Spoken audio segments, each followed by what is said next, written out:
So next we want to talk a little bit about how to put a gait belt on, check for tightness, and what can happen if it's too loose. So first we just want to go over this particular gait belt since it's got these weird teeth in the buckle that I used on my belts in the 80s, and if you hadn't had those kind of belts, you might not have used them. So you do want to make sure that you're going up against the teeth. You're going to come across and then down on the other side. That's going to secure it. So once it's in there, it's nice and tight. If we don't do that part, then there is a chance that it can come loose because it's also how we loosen it. Also, sometimes when you go to put it on, you might end up having it come around and be backwards like this. You can just go ahead and flip it and try and untwist throughout the back if that happens, if there are any twists. So I'm just going to go ahead and demonstrate putting it on. And your patient may or may not lift their arms automatically for you. A lot of them are kind of used to this, so they know the drill. They might do it on their own. You might have to remind them to. Either way.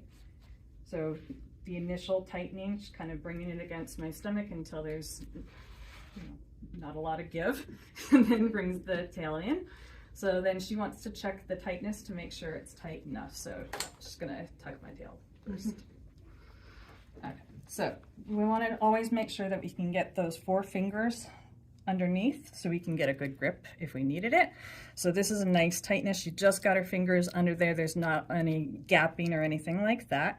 I am going to show real quick. I'm going to go ahead and stand and we'll see if it loosens up. That's a very common thing. So her hand for the tightness test was in the front, but she's still going to be holding in the back for the actual transfer.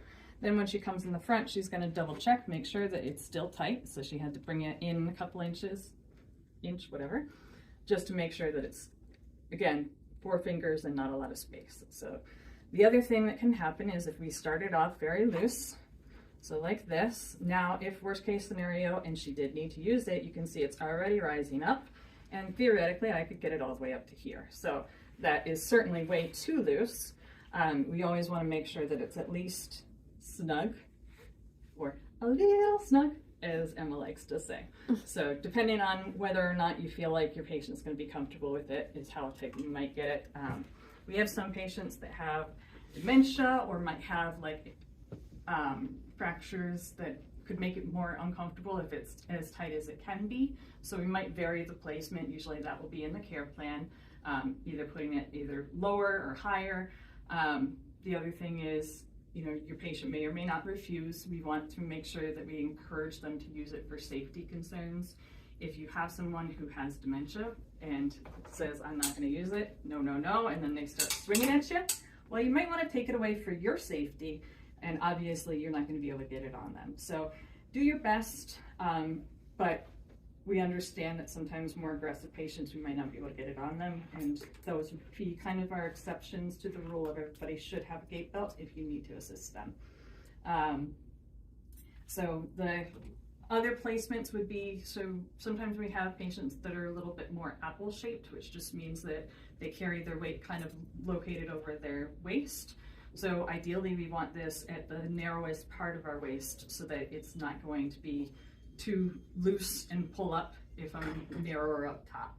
So what happens if we're a little bit more round is we adjust it for fitting over the stomach, and then above that is a little bit more narrow, so as soon as you go to lift on it, it ends up pulling up.